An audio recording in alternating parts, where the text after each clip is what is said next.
Hey guys, welcome to India online form YouTube channel. Guys, आज की इस video में हम बात करेंगे Assam public service commission PWD के new recruitment notification online form apply process के बारे में। आसाम पब्लिक सर्विस कमीशन ने असिस्टेंट इंजीनियर और जूनियर इंजीनियर के खाली पदों को भरने के लिए नोटिफिकेशन जारी कर दिया है। कैसे आप इन पोस्ट के लिए बिना कोई मिस्टेक किए हुए अप्लाई कर सकते हो, इसकी पूरी जानकारी हम आपको स्टेप बाय स्टेप रजिस्ट्रेशन से लेकर प्रिंट तक देंगे। बस आपको इस वीडियो को स्किप किए बिना शुरू से लेकर एंड तक देखना है।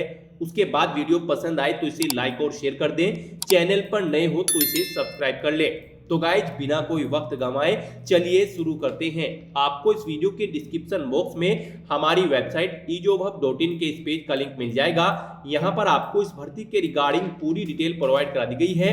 आसाम पब्लिक सर्विस कमीशन में पब्लिक वर्क्स डिपार्टमेंट पीडब्ल्यूडी लोक निर्माण विभाग के अंतर्गत असिस्टेंट इंजीनियर और जूनियर इंजीनियर के 317 खाली पदों को भरने के लिए भर्ती होने जा रही है। आप 22 मार्च 2023 से 21 अप्रैल 2023 तक अप्लाई कर सकते हो। आपको इस पेज को नीचे स्क्रॉल डाउन करना है। इंपोर्टेंट लिंक सेक्शन में आकर एई नोटिफिकेशन पीडीएफ और जेई नोटिफिकेशन पीडीएफ लिंक्स पर क्लिक करके आपको इस भर्ती की दोनों पोस्ट के ऑफिशियल नोटिफिकेशन को ओपन करके इसमें से आपको पूरी डिटेल रीड कर लेनी है। उसके बाद यहीं पर आपको अप्लाई ऑनलाइन का लिंक प्रोवाइड कराया गया है।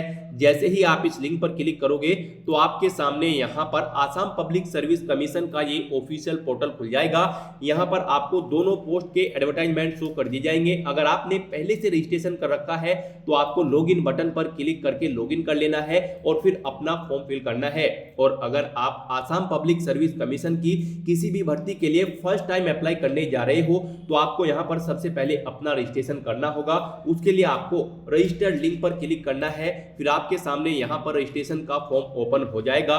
इसमें यहाँ पर आपको सबसे पहले देना है अपना नाम। आपका नाम आपकी 10th की मार्कशीट के अकॉर्डिंग होना चाहिए। फिर यहाँ पर आपको अपने फादर का नाम देना है, ये भी आपकी 10th की मार्कशीट के अकॉर्डिंग होना चाहिए। उसके बाद यहाँ पर आपको अपनी मदर का नाम एंटर करना है। उसके बाद आपको अपना जेंडर सिलेक्ट करना है। फिर आपको यहाँ पर अपना ईमेल एड्रेस एंटर कर देना है। आपका email address active and valid होना चाहिए। फिर यहाँ पर आपको अपना मोबाइल नंबर एंटर करना है। नेक्स्ट यहाँ पर आपको अपनी डेट ऑफ बर्थ इस कैलेंडर में से सिलेक्ट कर लेनी है। आपको आपकी नेशनलिटी ऑटोमेटिकली इंडियन सिलेक्ट मिल जाएगी। फिर यहाँ पर आपसे पूछा गया कि क्या आपका परमानेंट रेजिडेंस एड्रेस आसाम में है। अगर है तो यस करें, नहीं तो यहाँ पर आप नो सिलेक्ट करें। उसके बाद यहाँ पर आपको आपकी कैटेगरी, अगर आप आसाम स्टेट से बाहर के कैंडिडेट है तो यहाँ पर केवल जनरल कैटेगरी कैंडिडेट्स अप्लाई कर सकेंगे। अगर आप आसाम स्टेट से नहीं हो और अगर आप आसाम स्टेट से बिलोंग करते हो तो यहाँ पर फिर आपको अपनी कास्ट सेलेक्ट कर लेनी है। फिर यहाँ पर आपसे पूछा गया कि क्या आपकी पर्सन विद बेंचमार्क डिसेबिलिटी 40% से अबव है। अगर है तो यस करें, नहीं तो यहाँ पर आप नो सिलेक्ट करें। उसके बाद यहाँ पर आपको अपना एड्रेस एंटर करना है। आपको अपना स्टेट यहाँ पर ऑटोमेटिकली सिलेक्ट मिल जाएगा आसाम, अगर यहाँ पर आपने परमानेंट रेजिडेंस में आसाम सिलेक्ट किया है। फिर उसके बाद यहाँ पर आपको अपना डिस्ट्रिक्ट सिलेक्ट कर लेना है। नेक्स्ट यहाँ पर आपको अपना पिन कोड एंटर कर देना है। उसके बाद यहाँ पर आपको अपना पासवर्ड क्रिएट करना है। कोशिश करें कि आपका पासवर्ड अल्फा न्यूमेरिक फॉर्मेट में हो।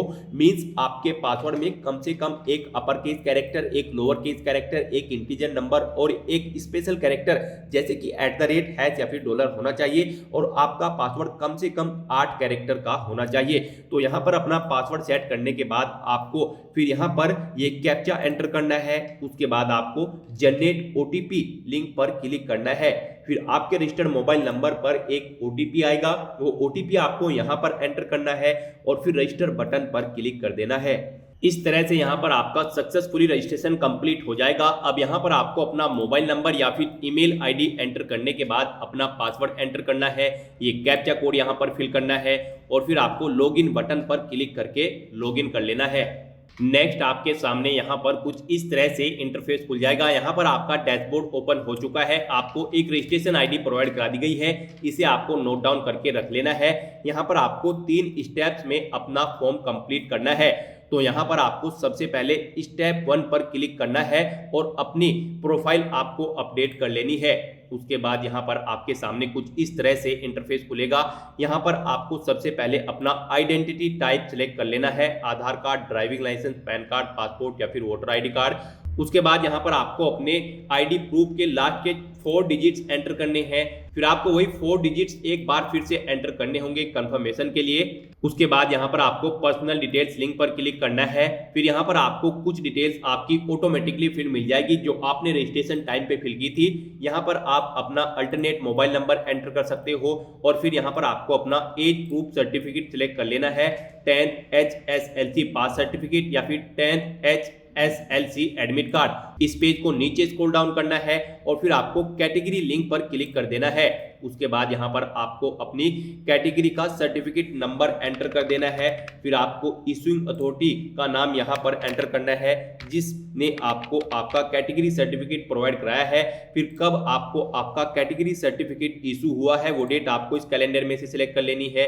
उसके बाद आपको एड्रेस डिटेल पर क्लिक करना है। यहाँ पर आपको आपका एड्रेस ऑटोमेटिकली फिर मिल जाएगा जो आपने रजिस्ट्रेशन टाइम पे फिल किया था। उसके बाद यहाँ पर आपको सेव एंड नेक्स्ट बटन पर क्लिक कर देना है। इस तरह से यहाँ पर आपकी पर्सनल डिटेल सेव हो जाएगी। उसके बाद आपके सामने यहाँ पर कुछ इस तरह से इंटरफेस खुलेगा। यहाँ पर आपसे पूछा गया कि क्या आप ई सर्विसमैन हैं, अगर है तो यस करें, नहीं तो यहाँ पर आप नो सिलेक्ट करें। यस अगर आप सिलेक्ट करते हो तो यहाँ पर आपको अपॉइंटमेंट डेट और रिटायरमेंट डेट सिलेक्ट कर लेनी होगी और अगर आप नो सिलेक्ट करते हो तो फिर आपको ये डिटेल सिलेक्ट नहीं करनी है।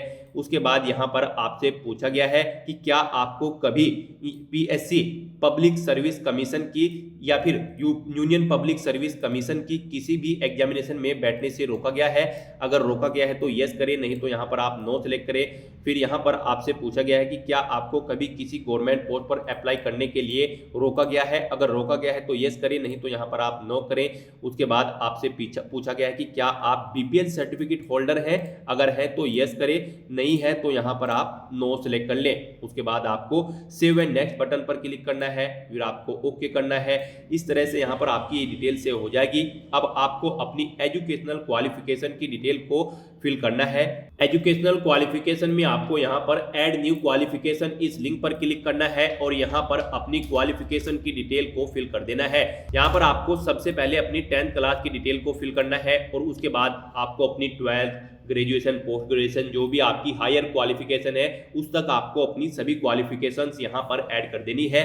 तो सबसे पहले यहाँ पर आपको अपनी 10th क्लास की डिटेल को फिल करना है। यहाँ पर आपको डिग्री या सर्टिफिकेट सेलेक्ट कर लेना है 10th। उसके बाद यहाँ पर आपको सब्जेक्ट सेलेक्ट कर लेना है। उसके बाद यहाँ पर आपको अपनी स्टेट सेलेक्ट कर लेनी है। फिर यहाँ पर आपको बोर्ड या फिर यूनिवर्सिटी का नाम सेलेक्ट कर लेना है। नेक्स्ट यहाँ पर आपको आपका कोर्स मोड सेलेक्ट करना है। फिर आपको बताना है कि आपका रिजल्ट ग्रेडिंग सिस्टम में है, मार्क्स में है या फिर परसेंटेज में। आपको अपने अकॉर्डिंग यहाँ से ऑप्शन सेलेक्ट कर लेना है। अगर आप मार्क्स सेलेक्ट करते हो तो यहाँ पर आपको बताना होगा कितने मार्क्स आपने ऑब्टेन किए हैं 10th क्लास में, टोटल कितने मार्क्स थे जिसमें से आपने मार्क्स ऑब्टेन किए हैं। इनके अकॉर्डिंग आपकी परसेंटेज कैलकुलेट होकर आ जाएगी। फिर यहाँ पर आपको अपना कोर्स ड्यूरेशन सेलेक्ट कर लेना है, आपकी 10th कितने साल की थी। उसके बाद आपको पासिंग ईयर यहाँ पर सेलेक्ट करना है। फिर यहाँ पर आपको अपना पासिंग सर्टिफिकेट नंबर एंटर कर देना है। जी हाँ दोस्तों, आपको अपने पासिंग सर्टिफिकेट 10th के सर्टिफिकेट का नंबर यहाँ पर एंटर करना होगा। उसके बाद यहाँ पर आपको बताना है कि आपने अपनी 10th क्लास कितने अटेम्प्ट में पास आउट की थी। फिर यहाँ पर आपको अपनी डिवीजन सेलेक्ट कर लेनी है और सेव बटन पर क्लिक करके अपनी ये डिटेल सेव कर देनी है। फिर यहाँ पर आपको ओके करना है। इस तरह से यहाँ पर आपकी 10th क्लास की डिटेल सेव हो चुकी है। उसके बाद आपको अपनी 12th या फिर ग्रेजुएशन की डिटेल को भी सेम ऐसे ही यहाँ पर सेव कर देना है। उसके लिए भी आपको अब ऐड न्यू क्वालिफिकेशन इस बटन पर क्लिक करना है। फिर यहाँ पर आपको अपनी 12th क्लास सेलेक्ट कर लेनी है। उसके बाद यहाँ पर आपको अपनी नेम ऑफ डिग्री और सर्टिफिकेशन में 12th सेलेक्ट कर लेना है। सब्जेक्ट सेलेक्ट कर लेने हैं, आर्ट्स, कॉमर्स या फिर साइंस। उसके बाद आपको अपना स्टेट सेलेक्ट करना है। नेक्स्ट यहाँ पर आपको अपनी बोर्ड या फिर यूनिवर्सिटी का नाम सेलेक्ट करना होगा। कोर्स का मोड यहाँ पर आपका रेगुलर ऑटोमेटिकली आपको सिलेक्ट मिल जाएगा। ग्रेडिंग सिस्टम में आपको ऑप्शन सेलेक्ट कर लेना है, मार्क्स, CGPA या फिर ग्रेड। फिर यहाँ पर आपने कितने मार्क्स ऑब्टेन किए हैं वो एंटर करने हैं। टोटल कितने मार्क्स थे जिनमें से आपने मार्क्स ऑब्टेन किए हैं यहाँ पर आपको एंटर करने होंगे। अगर आप ग्रेडिंग सिस्टम में मार्क्स ऑप्शन सेलेक्ट करते हो, इनके अकॉर्डिंग आपकी परसेंटेज यहाँ पर कैलकुलेट होकर शो हो जाएगी। फिर आपको यहाँ पर कोर्स का ड्यूरेशन सिलेक्ट कर लेना है, कितने साल की आपकी 12th थी, पासिंग ईयर आपको यहाँ पर सिलेक्ट करना है, फिर आपको अपने 12th का सर्टिफिकेट नंबर यहाँ पर एंटर कर देना है। नेक्स्ट यहाँ पर आपको बताना है कि कितनी बार में आपने अपनी 12th क्लास पास आउट की थी, फिर आपकी कौन सी डिवीजन थी वो आपको सिलेक्ट कर लेनी है और सेव बटन पर क्लिक करके आपको सेम ऐसे ही अपनी 12th क्लास की डिटेल को भी सेव कर देना है। यहाँ पर अगर आप एडिट करना चाहते हो तो आप इस बटन पर क्लिक करके एडिट कर सकते हो, और अगर किसी क्वालिफिकेशन की डिटेल को आप डिलीट करना चाहते हो तो इस बॉक्स पर क्लिक करके आप अपनी क्वालिफिकेशन को डिलीट भी कर सकते हो। यहाँ पर हम आपको, जी हाँ दोस्तों, हम आपको जेई जूनियर इंजीनियर की पोस्ट के लिए अप्लाई करके दिखा रहे हैं। यहाँ पर जेई की पोस्ट पर अप्लाई करने के लिए कैंडिडेट के पास डिप्लोमा होना जरूरी है सिविल इंजीनियरिंग में या फिर सिविल इंजीनियरिंग एंड प्लानिंग में किसी टेक्निकल इंस्टीट्यूट जो कि रिकॉग्नाइज हो गवर्नमेंट ऑफ इंडिया से। तो यहाँ पर आपको अपनी डिप्लोमा और डिग्री की डिटेल्स को भी सेम ऐसे ही फिल कर देना है। यहाँ पर आपको डिप्लोमा सिलेक्ट कर लेना होगा। क्वालिफिकेशन का टाइप सिलेक्ट करने के बाद यहाँ पर आपको अपनी डिप्लोमे की डिग्री या फिर सर्टिफिकेट ऑप्शन सिलेक्ट करना है। यहाँ पर आपको डिप्लोमा इन इंजीनियरिंग सिलेक्ट कर लेना होगा। हम यहाँ पर आपको जूनियर इंजीनियर की पोस्ट के लिए अप्लाई करके दिखा रहे हैं। Assam public service commission PWD लोक निर्माण विभाग के अंतर्गत जो भर्ती निकली है, यहाँ पर हम आपको उसके लिए जेई की पोस्ट के लिए अप्लाई करके दिखा रहे हैं। एई की पोस्ट के लिए भी यहाँ पर सेम ऐसे ही अप्लाई होगा। उसके बाद यहाँ पर आपको सब्जेक्ट सिलेक्ट कर लेना है। आपके पास डिप्लोमा ये जो है इंजीनियरिंग का ये कौन सी सब्जेक्ट में है, आपको यहाँ पर सिलेक्ट कर लेना है सिविल इंजीनियरिंग। उसके बाद यहाँ पर आपको अपना स्टेट सिलेक्ट करना है। फिर यहाँ पर आपको यूनिवर्सिटी या फिर बोर्ड का नाम सिलेक्ट कर लेना है जिससे आपने ये डिप्लोमा कंप्लीट कर रखा है। उसके बाद यहाँ पर आपको कोर्स का मोड सिलेक्ट कर लेना है, रेगुलर या फिर डिस्टेंस। नेक्स्ट यहाँ पर आपको अपना ग्रेडिंग सिस्टम यानी कि रिजल्ट का सिस्टम बताना है। आपका रिजल्ट मार्क्स CGPA या फिर ग्रेड में है। मार्क्स अगर आप सिलेक्ट करते हो तो यहाँ पर आपको मार्क्स एंटर करने होंगे जो मार्क्स आपने ऑब्टेन किए हैं। फिर टोटल कितने मार्क्स थे जिसमें से आपने ये ऑब्टेन किए हैं वो आपको एंटर करने हैं। इनके अकॉर्डिंग आपकी परसेंटेज यहाँ पर कैलकुलेट होकर आ जाएगी। फिर यहाँ पर आपको कोर्स का ड्यूरेशन सिलेक्ट कर लेना है, पासिंग ईयर आपको यहाँ पर सिलेक्ट कर लेना है, सर्टिफिकेट नंबर आपको अपना एंटर कर देना है डिप्लोमे का। उसके बाद आपको बताना है कि आपने अपनी ये डिप्लोमा कितने अटेम्प्ट में पास आउट किया है। उसके बाद यहाँ पर आपको अपनी डिवीजन सिलेक्ट कर लेनी है और फिर सेव बटन पर क्लिक करके अपनी ये डिटेल सेव कर देनी है। इस तरह से यहाँ पर आपकी डिप्लोमा की डिटेल सेव हो जाएगी। इसके बाद अगर आपके पास कोई ग्रेजुएट या फिर पोस्ट ग्रेजुएट डिग्री है तो उसकी डिटेल भी आप यहाँ पर सेम ऐसे ही ऐड कर सकते हो। अपनी एजुकेशनल क्वालिफिकेशन की डिटेल यहाँ पर ऐड करने के बाद आपको जर्नल एंट्रीज और अवार्ड एंट्रीज में येस या नो ऑप्शन सिलेक्ट कर लेना है। उसके बाद यहाँ पर आपको नेक्स्ट बटन पर क्लिक करना है। इस तरह से यहाँ पर आपकी एजुकेशनल क्वालिफिकेशन सेव हो चुकी है। अब यहाँ पर आपको अपनी वर्क एक्सपीरियंस की डिटेल को फिल करना है। यहाँ पर आपसे पूछा गया कि क्या आपको कोई वर्क एक्सपीरियंस है प्राइवेट या फिर गवर्नमेंट या फिर सेमी गवर्नमेंट ऑर्गेनाइजेशन में। अगर है तो यस करें, अगर और नहीं है तो यहाँ पर आप नो सिलेक्ट करें। यस अगर आप सिलेक्ट करते हो तो यहाँ पर आपको फिर ऐड वर्क एक्सपीरियंस इस लिंक पर क्लिक करना है और अपने एक्सपीरियंस की डिटेल यहाँ पर आपको ऐड कर देनी है। यहाँ पर आपको प्रेजेंट या फिर पास्ट सेलेक्ट कर लेना है कि क्या आप प्रेजेंट में भी कार्यरत हैं या फिर पास्ट में आप कार्यरत थे यानी कि आप जॉब छोड़ चुके हैं। तो यहाँ पर आपको पास्ट सेलेक्ट करना होगा। फिर यहाँ पर आपको ऑर्गेनाइजेशन का नाम एंटर करना है जिस ऑर्गेनाइजेशन में आप कार्यरत थे। फिर यहाँ पर आपको पोस्ट का नाम एंटर करना है जिस पोस्ट पर आप कार्यरत थे। नेचर ऑफ वर्क्स यहाँ पर आपको सिलेक्ट कर लेना है। फिर यहाँ पर आपको डेट सिलेक्ट करनी है, कब से कब तक आप कार्यरत थे। उसके बाद यहाँ पर इन डेट के अकॉर्डिंग यहाँ पर आपके ईयर मंथ और डे कैलकुलेट होकर आ जाएंगे। उसके बाद यहाँ पर आपको अपनी ऑर्गेनाइजेशन का टाइप सिलेक्ट कर लेना है और फिर आपको सेव बटन पर क्लिक करके अपने ये एक्सपीरियंस की डिटेल सेव कर देनी है। इस तरह से यहाँ पर आपकी एक्सपीरियंस की डिटेल सेव हो जाएगी। उसके बाद आपको नेक्स्ट बटन पर क्लिक करना है। फिर आपके सामने यहाँ पर कुछ इस तरह से इंटरफेस खुलेगा। अब यहाँ पर आपको अपने कुछ डॉक्यूमेंट्स अपलोड करने हैं जैसे कि आपका कास्ट सर्टिफिकेट अगर आप रिजर्व कैटेगरी से बिलोंग करते हो, आपका आधार कार्ड, आपकी 10th की मार्कशीट, डिप्लोमा इंजीनियरिंग का ऑल सेमेस्टर वाइज यहाँ पर आपको अपना इंजीनियरिंग की मार्कशीट अपलोड करनी होगी अगर आपने ग्रेजुएशन यहाँ पर कंप्लीट कर रखी है PDF फॉर्मेट में। उसके बाद आपको BTech pass certificate, all semester year wise BTech marksheet in single PDF में आपको यहाँ पर अपलोड करनी होगी। अगर आपने बीटेक कर रखी है, यहाँ पर आपने जो भी क्वालिफिकेशन कर रखी है उसके अकॉर्डिंग यहाँ पर आपको अपने क्वालिफिकेशन के डॉक्यूमेंट्स अपलोड करने होंगे।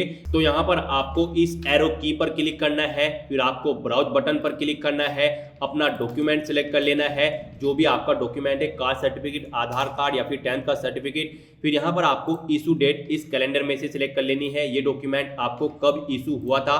फिर यहाँ पर आपको इशूइंग अथॉरिटी, किसने आपको ये डॉक्यूमेंट प्रोवाइड कराया था, वो यहाँ पर आपको एंटर करना है और सेव बटन पर क्लिक करके आपको ओके करना है। इस तरह से यहाँ पर आपके ये सभी डॉक्यूमेंट्स 1 बाय 1 करके आपको ऐड करने हैं।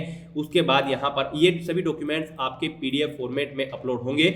उसके बाद यहाँ पर आपको अपना फोटो और सिग्नेचर अपलोड करने हैं। आपका फोटो यहाँ पर मैक्सिमम साइज 200 KB रखा गया है और ये 200 × 150 पिक्सल में होना चाहिए। सिग्नेचर आपके भी यहाँ पर अपलोड होंगे, उसके लिए भी यहाँ पर आपका साइज 200 KB मैक्सिमम रखा गया है। आपको यहाँ पर ब्राउज पर क्लिक करना है, अपना फोटो सिलेक्ट कर लेना है और उसे यहाँ पर आपको अपलोड कर देना है दी हुई हाइट और विड्थ के अकॉर्डिंग। तो इस तरह से यहाँ पर अपने सभी डॉक्यूमेंट्स अपलोड करने के बाद अब आपको सेव बटन पर क्लिक करना है। इस तरह से यहाँ पर आपकी प्रोफाइल सक्सेसफुली अपडेट हो जाएगी। अब आपको एप्लीकेंट सेक्शन में जाकर अप्लाई सेक्शन इस लिंक पर क्लिक करना है। फिर आपके सामने यहाँ पर कुछ इस तरह से इंटरफेस खुलेगा। यहाँ पर जेई की पोस्ट शो हो चुकी है, एई की पोस्ट के लिए भी यहाँ पर लिंक जल्द ही शो कर दिया जाएगा। हम यहाँ पर आपको जेई की पोस्ट के लिए अप्लाई करके दिखा रहे हैं, तो उसके लिए अब यहाँ पर आपको अप्लाई लिंक पर क्लिक करना है। फिर आपके सामने यहाँ पर कुछ इस तरह से इंटरफेस खुलेगा। यहाँ पर आपको आपकी प्रोफाइल की कंप्लीट डिटेल का प्रीव्यू शो कर दिया गया है, जैसे कि आपकी पर्सनल डिटेल्स, एजुकेशनल क्वालिफिकेशन और अदर डिटेल्स। आपको सभी डिटेल्स 1 बाय 1 करके केयरफुली चेक करनी है। इस पेज को नीचे स्क्रॉल डाउन करना है और फिर यहाँ पर आपको अपना एग्जामिनेशन जोन सिलेक्ट कर लेना है। उसके बाद यहाँ पर आपको अपना small family norms declaration form A upload करना है। आपको ब्राउज बटन पर क्लिक करना है, फाइल को सिलेक्ट कर लेना है और उसे यहाँ पर अपलोड कर देना है। आपकी ये फाइल पीडीएफ फॉर्मेट में होनी चाहिए। मैक्सिमम साइज इसका 5 MB रखा गया है। फिर यहाँ पर आपको ऑफिशियल लैंग्वेज के बारे में पूछा गया है। यहाँ पर आपसे पूछा गया कि क्या आप कार्बी, एनेक, लोगलोग एनोनिमस काउंसिल और डीमा हासो ऑटोनोमियस काउंसिल से बिलोंग करते हैं। अगर करते हैं तो यहाँ पर आप यस करें, नहीं तो यहाँ पर आप नो सिलेक्ट करें। नो अगर आप सिलेक्ट करते हो तो फिर यहाँ पर आपको एटलीस्ट 1 ऑफिशियल लैंग्वेज सिलेक्ट कर लेनी होगी। फिर यहाँ पर आपको इस चेकबॉक्स को ओके करना है और यहाँ पर प्रीव्यू एप्लीकेशन बटन पर क्लिक कर देना है। उसके बाद आपके सामने यहाँ पर आपके एप्लीकेशन फॉर्म का पूरा प्रीव्यू शो कर दिया जाएगा। आपको सभी डिटेल्स 1 बाय 1 करके केयरफुली चेक करनी है और फिर आपको सबमिट बटन पर क्लिक कर देना है। यहाँ पर आपका APSC PWD का फॉर्म सक्सेसफुली सबमिट हो चुका है, लेकिन इसे कंसीडर आपके एप्लीकेशन फीस के पेमेंट के बाद ही किया जाएगा। तो यहाँ पर अब आपको अपना एप्लीकेशन फीस का अमाउंट पे करना है। आपको अपनी कैटेगरी के अकॉर्डिंग यहाँ पर फीस का पेमेंट करना होगा। जनरल कैंडिडेट को 297 रुपए, SC ST OBC MOBC को 197 रुपए 20 पैसे, BPL और PWD कैंडिडेट को 47 रुपए 20 पैसे यहाँ पर एप्लीकेशन फीस के रूप में जमा कराने होंगे। तो यहाँ पर आप पे नाउ बटन पर क्लिक करके अपना एप्लीकेशन फीस का पेमेंट कर सकते हो, डेबिट कार्ड, क्रेडिट कार्ड या फिर नेट बैंकिंग या फिर UPI वॉलेट के माध्यम से। उसके बाद यहाँ पर आपको एप्लीकेंट सेक्शन में आकर माई एप्लीकेशन बटन पर क्लिक करना है, लिंक पर क्लिक करना है।